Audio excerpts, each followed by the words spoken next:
I can see, like, my parents were always worried that I was playing too many video games, and I was, to be fair. Like, there's probably the reason why I flunked out of college the first time I tried.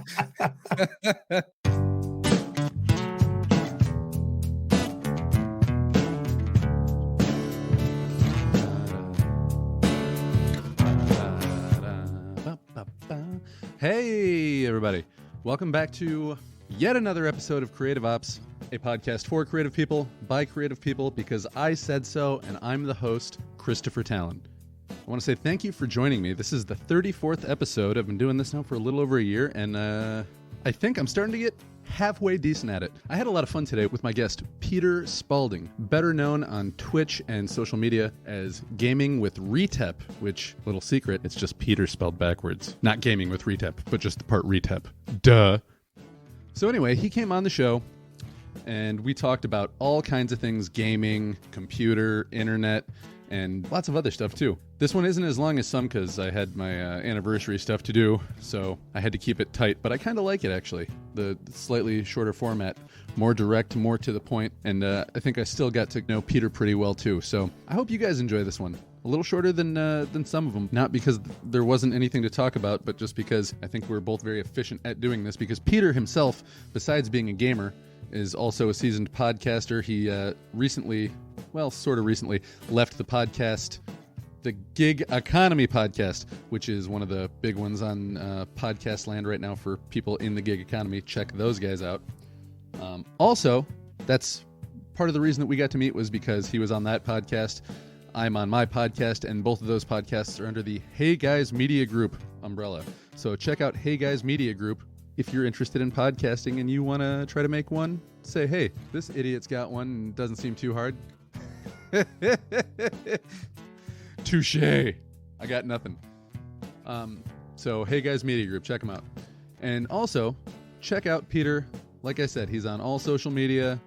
He's on Twitch. He's on YouTube, Gaming with ReTeP. And I got all the links in the show notes. Check that out. All right, folks. Get ready. Plug in. Switch on. And get ready for some gamer talk with Peter Spaulding.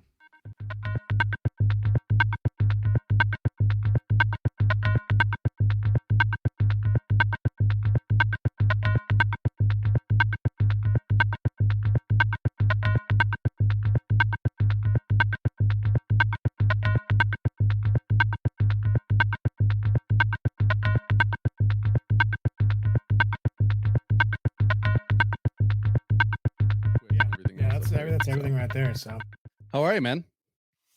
It's been a long week. It's only Wednesday. I wasn't sure if I was going to be able to even make it tonight because we had a storm. I'm not sure what side of town you're on. But we had a storm come through here yesterday, about like 5:15 or so, and knocked down the tree in my front yard. Yeah, I think I saw that on your Instagram. It landed right in your driveway, right? Right in the driveway, yeah. So I had to scramble to get that cleaned up and chopped up. And I managed to get somebody over today, actually, to pick up all the pieces and clean it up. So nice. Yeah, that's always a bummer, man. We had not the house that we live in now, but when we first moved back to Michigan, lightning hit the tree right in front of our house, split it. And then over the course of the next 2 years, the rest of the tree just slowly died. Yeah. But we moved out of the house before it died completely. And then it died completely on the new owners. I felt bad. I didn't think they'll get stuck with the dead tree. It just worked out that way. Oops. Yeah. And then today too, I don't know if you can see it. I gave blood today. And okay. Actually, I can probably take this off now. But oh man, it was like the worst stick I'd ever had, and it felt like the needle went all the way through my arm, and I was sore for 2 hours afterwards. Oh wow! Oh.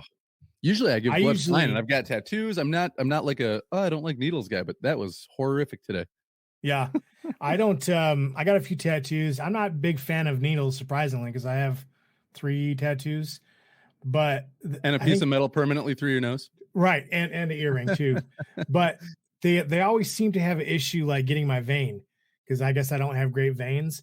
And so they Oh, end yeah. up like poking me like 3 or 4 or 5 times. And it's like, That's the worst. I am over this, guys. Come on. So they always love it when I donate blood because I have one of the I can't remember which it is, AB or something, I think, but it's one of the rare ones that they always want more of. And so they love it when I go in there. But I'm like, because then you can donate to people that are A or B, but you can only get AB blood, right? Or something like that. I think so. Yeah. Yeah. That sounds right. Yeah. So, yeah. I have one of the more, I guess, generic blood types. So they're always like, oh, you, okay, yeah, we'll take your blood, I guess. Maybe that's why they poked you so hard today. They're like, don't come back. Another A positive. Oh, man. So, well, as you can see by my hat, I'm a bit of a gamer, not to the extent that you are. We just got an Xbox One, and the last PlayStation that I bought before that was the PlayStation 2. Wow. But, going back to my old days, I remember, let's see, I think it was like 4 or 5 when the Nintendo came out. So I remember vividly, like my dad coming home with a Nintendo, bringing a smaller TV into the kitchen and setting it up like right there because he couldn't wait to see this game where you could shoot a gun at the TV and, in real time, you could see the gun hitting things. Yeah. And so how far we've come from those days. But what are your earliest memories of video games, or were you not really into them when you were younger? No, man. We never really had. My dad had a Atari, like the original Atari system, but we never played it. I don't know. I'm not sure if it just didn't work, but it was never hooked up. So the first gaming system that I ever played on was a PC, and that was like a old. It was a Tandy. I mean, it was from Radio Shack. That's how old it was. Is that the one that had golf on it, where you had to wait until the thing went up, hit it, and then wait till it comes back down, hit it again? I don't know if I ever played golf on it, but I played a game called Prince of Persia. Oh, I remember Prince of Persia. Yeah, like the original one, the OG one. So I played a ton of that, and then I did a lot of BBSing. I'm not sure what is that called? Term. It's called BBSing. It's like bulletin board system. And it was like these computers that you would dial into, and you could play text-based games or use. It's basically before the internet. It was the precursor to the internet. Oh, okay, cool. So you could, there was forums and user groups and chat and different like text-based games. So I played a lot of those. I think my first actual console was, I think a PS1 was my first console, but I played a lot of Nintendo games at friend's house and Sega Master System at my buddy's house. So a lot of video gaming when I was a kid. Yeah. I had a friend 2 houses down. His name was Shane. Big ups to Shane. I don't even know if he lives in the country anymore, but Shane had Atari before the Nintendo came out, and we didn't have one. I think we had one when I was like a baby, but our cat ate the wires or something. So I never experienced Atari in my house, but he had Space Invaders and what was the other game where you had to like swing over alligator pits? Oh, was it Pitfall? Pitfall. Yeah. I was always just knock on his door. He's like, "Hey, what do you want to do today?" I was like, you want to play Atari?" Yeah. So, yeah. Well, I want to ask you a question about the stuff that you do on Twitch, because my kids know more about video games than I do. They play the Xbox, and my son, who's 8, is already like winning battle royales on Fortnite. But they're like, "Oh, he makes videos? Well, then he probably doesn't play on a console. He probably plays on a PC, because I don't think you can do that with a console." Is that true? Do my kids know more than me? So it's not true. You can you still have to have a PC to do videos, because you have to catch the video from the console and then save it and then upload it. But you can do videos like YouTube videos and stuff with a console. Just takes a little more work. Yeah. But I do use a PC. I'm a PC gamer. Okay. And pretty much, well, I mean, like you said, going back to the OG Prince of Persia days, that's pretty much been your jam as PCs? Yeah. Are you a computer guy all around? Like, are you like kind of a hacker, coder kind of dude? I don't know about all that, but I build my own computers, help out, all my friends who have computer problems. So yeah. Okay. And we know each other actually from podcasting circles. Yeah. Did you get into podcasting before you got into like Twitch style gaming and like that kind of techie stuff kind of crossed you over into that, or did the two not really converge? My original background was while I was internet gaming, video gaming, I came across this internet radio station, and they were kind of dedicated to one specific game at the time. But so I was like, this is cool. So I joined up and became an internet DJ. And so I DJ'd over the internet for, I don't know, 10, 12 years. Like just playing music. Boom, boom, yep. boom, boom, boom, boom. Yep. Cool. Yeah. So it was all set up so people could, request different songs. We had a website that had chat built into it. We used IRC chat. I don't know if you've heard of that. They switched to Discord chat now, but IRC I know a little bit about Discord, but yeah, I hadn't heard about the predecessor there. Yeah. So it was a lot of fun. I did it for a long time, and then I started like actually running the radio station. Did that for a while, and just kind of out of the blue decided to do a Twitch stream once. I was like, oh, this is a lot of fun, and I actually ended up leaving the internet radio station and switching to just doing Twitch. I actually had a period of time where I was doing Facebook live gaming too, but I didn't really like their platform, so just do Twitch. So what is it about Twitch that, I mean, it seems I know nothing about it, so I apologize in advance for my ignorance with any questions I might ask. What is it about Twitch that's so alluring? Because all you ever hear, even if you don't, like, I don't read a lot of gaming news, but I'll still get things in my news feed that such and such Twitch gamer does this on, so and so did this on Twitch. What is it about that platform you think that pulls so many people? Well, they've got it done mostly right. And honestly, the kind of the funny thing is, if you are a streamer that's like just getting into streaming, it's actually a little more difficult to break out on Twitch because it's already so huge. Yeah. It's already so well established. And that's kind of the reason why I went to Facebook has their program called Facebook Gaming. And that's where all their streamers are. And so I actually went there and did fairly well pretty quickly, but I didn't like the platform. It wasn't user friendly. And so I went to Twitch, and it's a lot more user friendly. They've got so many years of experience of doing it that it's just easy. The hard part is breaking out. Yeah, for sure. Well, so you were doing podcasting for a while on the Gig Economy podcast, right? Yeah. Were you doing anything else podcasting wise, or how did you even get in with those guys in the first place? So I got in with them I think it was my former brother-in-law told me about them because he listened to them, and he was doing Uber and Lyft full time. Yeah. And that's when I started doing Uber and Lyft full time as well. And so I tuned into one of their podcasts. Actually, I've only listened to like a handful of their actual podcasts. I usually listen to their live stuff, and got to know Jason pretty well. And then he asked me to be on there to replace one of the guys who was stepping down for a while. So. And how long were you on the show then?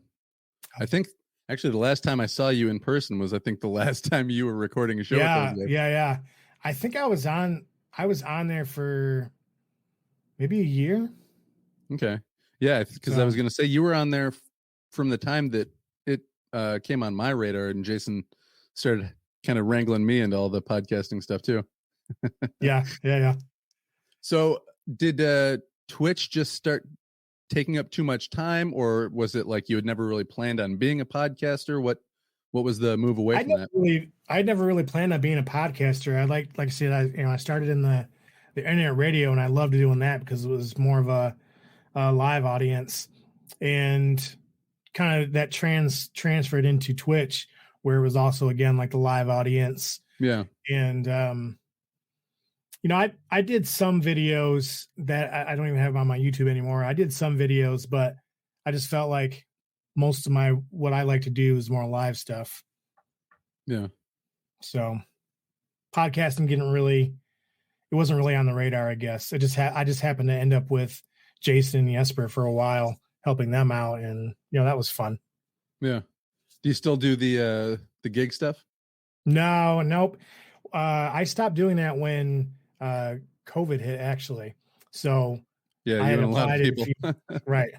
I had applied at a few jobs and landed like a really nice one right as COVID was hitting. I think I started in April, and I think it was like a weekend or 2 weekends after Grand Rapids had shut down all the bars. Yeah.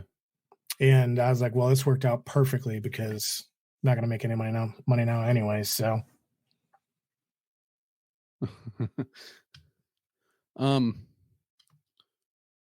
okay. When I first started doing the podcast stuff, I was kind of blown away how much there was to do to actually just get to the point where you can like click publish and make a podcast. when you're setting up Twitch, how much, like comparatively, how much easier, difficult is it to actually cross all your, I was going to say cross your P's and Q's, but that's not right. But yeah, how much setup is there to just even having a platform where you can upload a video? So I think it's probably a little less maybe, but I still I usually start my pre-stream stuff like 30 minutes before I start streaming, just checking, the video camera, checking the microphone, checking the, my internet speeds, just making sure everything sounds good. I mean, cause how computers and electronics are. You set one thing one day and the next day it's like, oh no, Windows update happened. Now redo all that all over again. Yep. Yeah. I've had a couple of times with this computer too, where all of a sudden I'll have a USB plugged in and it's like not picking it up. And for the longest time, I was like, oh shit. Every time I would do it, I would restart the computer. But then I figured out that there was a way that you can just reset the USBs without turning everything off. That made my life a lot easier. But yeah, the technology is not always your friend. Yeah. Yeah. I mean, the big difference is like the post processing, right? There's none of that to do in a live stream. Basically, you go live and you say something you're not supposed to say. It's too late. Drop an F-bomb when you weren't supposed to drop one or something. It's just too late. I was going to say, do you have to mark your channels explicit for beforehand, or? I think you have to mark them as not for kids, basically. Which is what I have mine set for. So. Yeah, in podcasting, you have to set it as explicit. So even if somebody just slips and says shit one time, it's like, you're explicit now. Yeah, I remember Jason, for a while, they were kind of transitioning back and forth between do they want to do that or do they want to, stay not explicit? And then finally Jason was like, I'm sick of bleeping it out. Yeah. So... Yeah, this one is explicit, by the way. So if you don't have to worry too much about watching your language, if that's the kind of person you are, right. Which that is the kind of person I am. I think one of the last things I texted you is my kid wants to play you in Fortnite. He's pretty bad fucking ass for an 8-year-old. And he told me that too. That was like the last thing he said before he said goodnight to me. He was like, tell him to play me in Fortnite. I don't know if you can play 1 versus 1. I'll have to check that out. Yeah, I don't know. I'm kind of nervous to get beat by an 8-year-old though. So yeah, a freshly turned 8-year-old too. He won his first battle royale like a week into having the thing, and I was like, "How did you do that?" Oh, nice.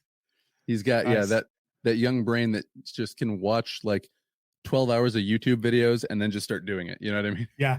Now is he like building the walls and stuff too? And dude, he's like running and building while he's playing and then getting on top. I can't do all that. I'm decent enough at like shooting people down, but try to make me build a house too at the same time. No. Yeah, and he doesn't have like the headset, but he's talking shit and they just can't hear him. He's like, oh, this guy's such a noob. This guy's probably like 3 years old. Like, yeah, like, oh my God. Oh man. Yeah. And he's seen some of your videos and he's like, did he just swear? I was like, can you handle it or can we not watch it? And he was like, no, I can handle it. I can handle it. Can't remember which one it was. It might have been the one where you followed your buddy off the cliff. Oh my gosh. That was great. That was a as great you're telling one. him, like, what are you doing, man? Oh shit. I should have known better, but I fell right for it. Yeah. Bless you for posting that, though. I think a lot of people would be too narcissistic to show that they make those mistakes sometimes. See, that's the thing. Like, my Twitch isn't really about like, I have some good plays on there or whatever, some really good moments, but I'm not like a pro player by any means. Me and my buddies, we like to get together and we like to have fun. And if we can have some fun while winning a few games too, that'd be awesome. But we most of the time lose a lot of them, and that's okay because we're just having fun playing together. And I think that's what kind of sets my channel apart from a lot of people. Yeah, everybody's out there trying to get the win. You're not trying to show people how great you are all the time. Right. Yeah. I'm the best on the internet, motherfuckers. Right. So let me ask you about Apex, because I don't know a lot about that game beyond what I've watched you playing, but it seems like, as far as video games go, it's a pretty typical first-person shooter, and you can play teams, or you can do kind of like last person standing, or all those kinds of things. Yeah, pretty much. It's got Battle Royale, which is like the huge mode for a lot of those types of games, and it does have arenas, which is 3 versus 3. Oh, okay. So that's what kind of sets that apart from a lot of the other, like Call of Duty doesn't really have an arenas mode. Yeah. I don't know about PUBG. I never really got into that one, but I think Fortnite's got like their Battle Royale. You can do, I think, duos, trios, or quads, but it doesn't really have like a small map just for like trios or duos or anything like that. The last time he was playing, they had some kind of arena mode, and I asked him what it was. He was like, "I'm not very good at that," so he usually just sticks to the Royales. But so I don't know what they've got going on there now, but they might be trying to follow suit. Apex is exploding. Yeah, well, and it seems like it's got to be massive because I was looking at it, and there's 6 tiers, and within each tier there's 4 divisions or something like that, right? So yeah. Just insane amounts of people playing, but then like to be that specific, because what is that? That's basically 24 different levels. So where do you and your friends kind of fall in those? We typically, as a group, we haven't really done a lot of the official rank stuff. Mm-hmm. So we're still, I'm still bronze 4. So which is the bottom rank for arenas. So we haven't really worked on like the ranked arenas. We just do the regular arenas because we just have fun. It's kind of like when we play Call of Duty, which we haven't done in recently because we've been doing Apex. But when we play Call of Duty, we'll often play the plunder mode because you can just die and then come right back. Yeah. Versus playing the other mode where you die, you get to come back once and then that's it. Does that give you a pretty good sense of like where you stand in the community though when you play that game? Can you tell like, oh, I'm pretty good, or this guy's really good, or that guy's terrible? As far as Apex goes? Yeah, there's a website that you can use and you can set it up, and not everybody uses it, so it doesn't gauge everybody, but it'll gauge of the people that use the website what percentile you're in based on your performance. So that's pretty cool. I actually just checked yesterday, and I think for the character that I play, I'm like top 20%. So nice. Yeah, not too bad. Yeah, even going back to like trying to think, it was when I was in high school, everybody was playing GoldenEye, right? Oh yeah, 007 GoldenEye, and I've just always been shit at those at those games. I'm constantly can't tell where I'm getting shot from, and it's one of those things that I thought I would get better at, and then got older playing Halo, same exact thing. I can never work the controls. I'm either scrolling too fast or too slow, and by the time I can even see the person shooting at me, I'm dead. That's how I am on controller, using controllers. So like most of my my shooter games, I use mouse and keyboard, but then when I play Rocket League, I'll use the controller. Yeah. So yeah, you probably get a little bit more precision with the mouse, huh? Yep. Rocket League is a crazy game, though. Like, that's so much fun. So much fun. It's fun to watch the clips of those. I mean, basically, for anybody that doesn't know, it's soccer with cars and a giant ball that you hit with the cars, right? Yep, with rockets on the cars, basically. So when did you get into that game? How'd you get into that game? All that? I downloaded it years ago when it first came out, and I think I played it maybe once or twice. And for my play style of gaming and the type of games that I play, I don't often play a lot of like single player games. I like playing with my friends or playing with other people. Yeah. And I think with Rocket League, I downloaded it, didn't play with any friends. And I'm like, wow, this game sucks. Didn't touch it for years. Yeah. And then I don't know, probably a year ago when I really started streaming a lot, like I said, I had a set schedule. I think I just played it and I was like, oh man, this is a lot of fun.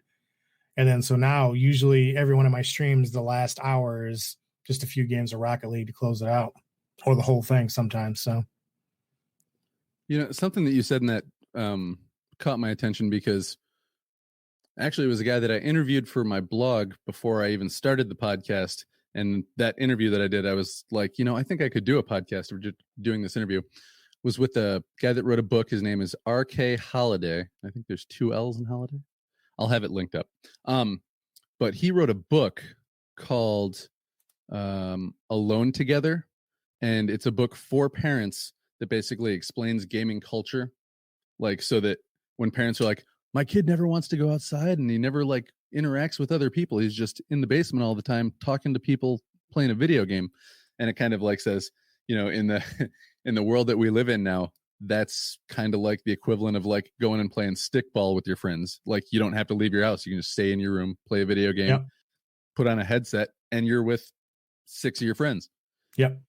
That's pretty cool. But like, I can see, like, my parents were always worried that I was playing too many video games. And I was, to be fair. Like, there's probably the reason why I flunked out of college the first time I tried. But yeah, man, what do you think about the that balance for young people between, like, there's a healthy amount of sitting in front of a screen, but then there's also like, well, you're with your friends. Right. Well, I think it kind of depends on a lot of different things. I think it depends on the person's friend circle. Yeah. One of the things that I try to make sure when I'm making friends online is that most of my friends, maybe I can even say all of my friends, I think, they're not like the toxic, screaming people, gamers like that who are just telling you what they're going to do to your mother while they're beating you. Right. So I think if your friend circle includes people who maybe aren't like that necessarily, there's a lot more worse things kids could be doing outside the house these days than playing video games. Dude, just last weekend, there was a group of kids that came to ding dong ditch my house because my son, who likes to play video games, still do that? Yeah. My son's friend from down the street has an older brother, and he had a bunch of his friends over for a sleepover. And at like 11:30 at night, they come to ding dong ditch my house, but my mom was visiting and she was just leaving after a long day of hanging out with me and the kids. And these kids come up to creep up ding dong ditch right as my mom walks out. She goes, ah! Freaks out. Half the kids take off running, and the other guys are like, oh my God, I'm so sorry. We were just trying to have fun. I'm so sorry. Are you okay? I'm so sorry, ma'am. Oh man. That's too funny. Yeah. Ding dong ditching kids, man. I didn't know that was still a thing. At least if kids are online playing video games, they're not out scaring the bejesus out of 70-year-old women. Right. Exactly. So, yeah, I mean, I think there's got to be some sort of a balance of, video games and some sort of, as I talk, as I'm a big fellow myself, but some sort of balance between, healthy physical activity and video games. But Like I said, in my opinion, you don't want to be like the South Park kids in the World of Warcraft. World of Warcraft guy. Exactly. just shitting in a bucket. Don't be that guy. Exactly. And those guys are out there too, man. No joke. Right. I was in the Navy, and we were in Spain about to catch a plane into Iraq, and we're at the airport waiting for the plane, and somebody kicks me and was like, "Hey man, where's I don't know, I'll just say his name is Johnson. Where's Johnson?" I was like, you know what? I know he said he was going to be up playing World of Warcraft last night, so let me go and see if he's still in his hotel room. I ran over there, knocked on the door. He comes opening the door, just bleary-eyed, looking like hell. I was like, "Hey man, the plane's going to be here in like 20 minutes." He's like, "Fuck, I was up playing till like 6 o'clock in the morning." Oh man, yeah. I actually played World of Warcraft for a long time. Not quite that level, but I was doing. You weren't like, "Let me get raids." because his thing was like, "I'll get a bag of Doritos, two liters of Mountain Dew, and I'm good." Like, all right, bro. That's some deep woods, West Virginia style stuff right there. Right. Yeah. So I want to ask you what you think is harder, because it seems like you play a decent amount of first-person shooter games, but then some car games too, some driving games. Mm-hmm. So have those always been kind of your draw, or are those specifically just things that are like more popular on Twitch, or what? Well, I think it's probably a little bit of both. I would say that first-person shooters was never really my draw. I never played GoldenEye. I played Call of Duty 2, like back on the Xbox 360. Mm-hmm. But that was like the only Call of Duty game I ever played until Warzone. I played a little bit of the Battlefield series, but that was more like third-person shooter. And it wasn't really, I would say, I mean, racing games have always been I've always liked racing games, or car games. But shooters didn't really become a thing more until the last few years, just kind of getting into what everybody else is playing. Yeah. Especially, twitching, because that's one of the things people like to see, right? They like to see the Apex or the Call of Duty, or, some of the bigger games like that. Yeah. Or if you wanted to get more views, you could make Minecraft videos for kids. Minecraft videos for kids, man. That's where the money is at these days. I bet. I know there's, I still play Minecraft on and off here and there, but I've played for so long and watched so many different videos on how to make stuff and build stuff, because I can't figure it out myself. So, and how to find the ancient ruins in the jungles, and right. Yeah. My kids watch probably 3 or 4 different videos that are just all pretty much related to Minecraft. Yeah. But or Fortnite too. My son might have a problem with Fortnite. Sometimes he'll just be walking around and he'll go like that with his hands. I'm like, "What are you doing?" He's like, "Practicing my headshots." I'm like, okay. As long as you don't talk like that at school and do that at school. Right. Whoo. Yeah. Your son was talking about headshots and practicing shooting at the principal today. Like, oh yeah, sorry about that. Son of a. So earlier I'd asked you about like the Twitch and all the technical stuff. But specifically, like when you go to Twitch for the first time and like try to set something up and be like, "This is me, this is my channel, yada yada yada." How long does that actually take from start to finish? I mean, does it ever really stop? I mean the initial like sign up for your login and all that, is it? Yeah. That doesn't take. Yeah, that's pretty straightforward. I mean, you just got to pick a username that I mean, you're not really stuck with it, because you can change it like every 30 days or something like that. But I mean, if you want to take it seriously, you want to pick something that, represents you. Yeah. And the other part of that problem is finding something that's not already taken. Yeah. So you don't want to be Smitty 8,752. Right. Exactly.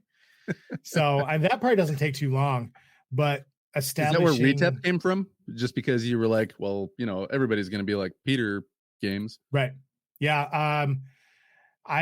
My online name for almost everything is probably ReTeP. Yeah. And when I was trying to set up my Twitch channel originally was twitch.tv/probably ReTeP. But then as I started growing viewers and, establishing myself, I was like, I need to think of something maybe a little different, more, applicable to the situation, I guess. And then gaming with ReTeP is what came around from it. So when I first saw that, the first thing I thought was like, ReTeP, that could be like Hotep's brother in The Mummy. Great movie, by the way. Yeah. Which apparently beat the hell out of what's his name, Brendan Fraser.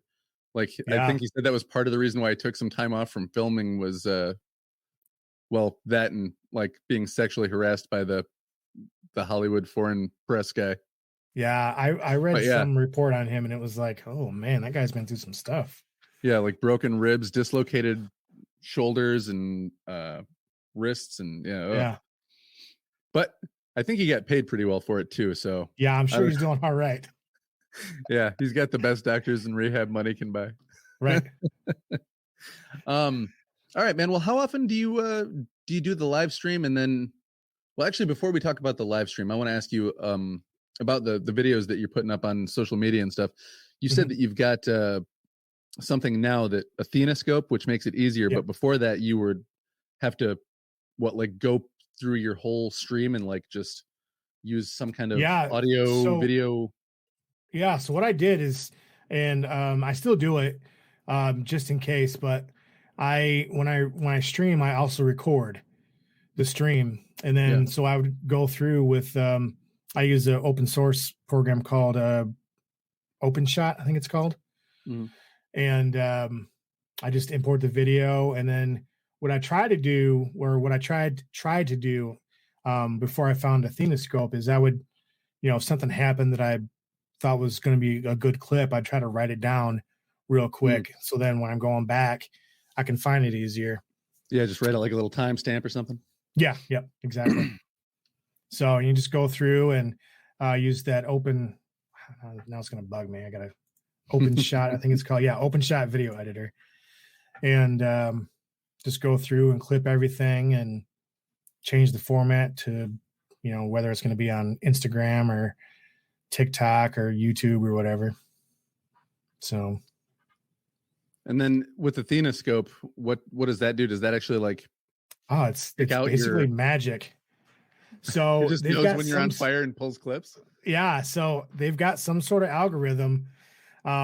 It looks for something on the screen that says that you killed somebody or you scored a goal or you saved the ball from going into the goal or you made some play, and it automatically clips like, a few seconds before and few seconds after, and then compiles them all for you. Usually I have mine set up to import directly right from my Twitch. So it takes like 3 hours.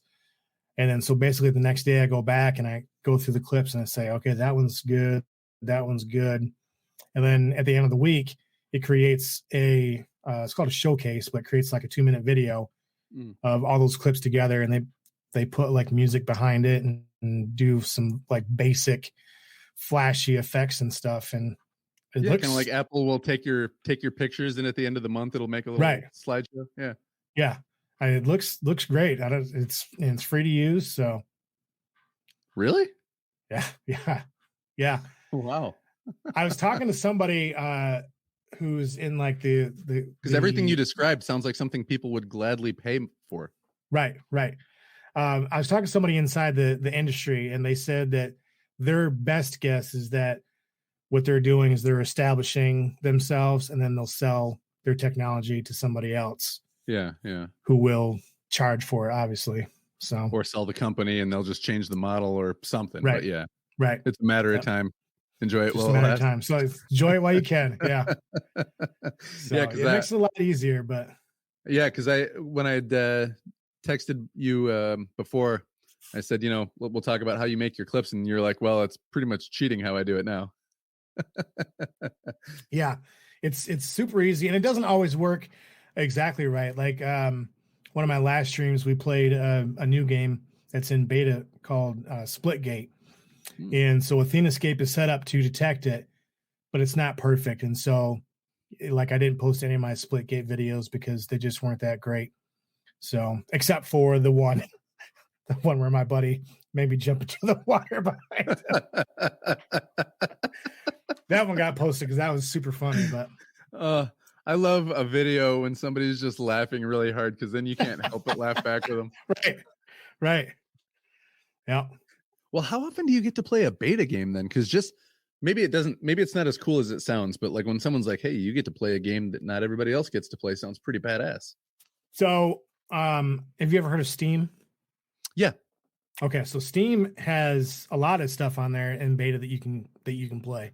Oh, okay. It's called, I think it's in development or early access, I think is what they call it. So I used to do back before probably Windows, I guess 95, back when a lot of stuff still ran in DOS. I used to do a lot of beta testing. I did some beta testing for Symantec. Did some beta testing for Microsoft. Some of their early games I was a beta tester for. And how did that happen? Just scouring like news releases and internet stuff now, just looking for new games that are coming out and sign up beta test. Click. Now, when you beta test a game, it sounds cool to be like, oh, we get the first dibs on it. But how often will you play a game and just be like, oh God, this is a horrible experience just because like there's so many bugs or glitches or whatever? So actually, you've probably heard of a game called Ark. It's like a survival game with dinosaurs. Cool. You're stuck on an island. Maybe you haven't heard of it. It's super popular now, but that was an early access game. Excuse me. That was an early access game on Steam. And it was super cool for about 15 or 20 minutes. And then it would just be so many bugs and errors. It was just like, it's not worth trying to play. So me and my buddies actually didn't play it for like a year and then went back and are like, oh, this is pretty fun now.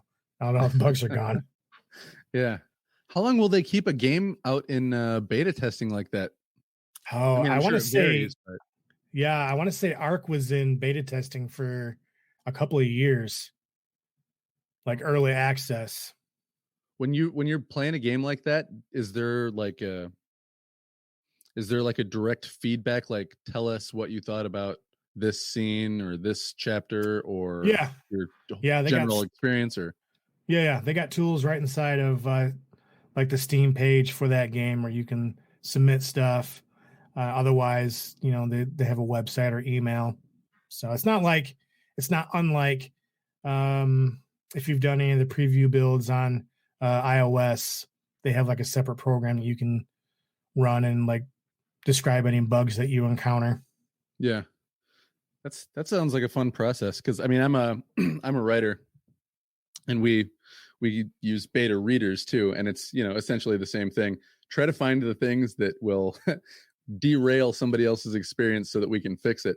But yeah, that's a much slower, not as fun process as playing a video game and just being able to immediately after probably 15, 30 minutes, an hour go, oh, I liked this, I didn't like that. Yeah. I'm in the wrong business as I think what it comes down to. We'll start hanging out more. We'll play some games together and you can get my head on right. Yeah. Well, all right, man. We'll have all your links up, but is there anything else that you wanted to say or talk about before I let you go here? I don't think so. Stop by one of the streams sometime, and if you got a PC that'll play some games, hop in. We'll get you on and play with us. So yeah, check this guy out, man. He is insane at Rocket League. I love watching those clips. So yeah, we'll have all the links up, but you can find him gaming with ReTeP on social media, on Twitch, and all the links will be up in the show notes. So, Peter, hey, man, thanks. I hope I get to see you in person again before too long.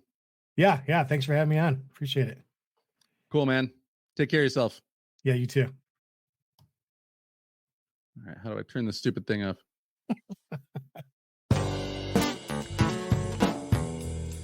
Thank you, everybody, for listening. I can't believe you still are, but if you are, you're awesome. Go to ChristopherTalon.com. Go to buymeacoffee.com/creativeops.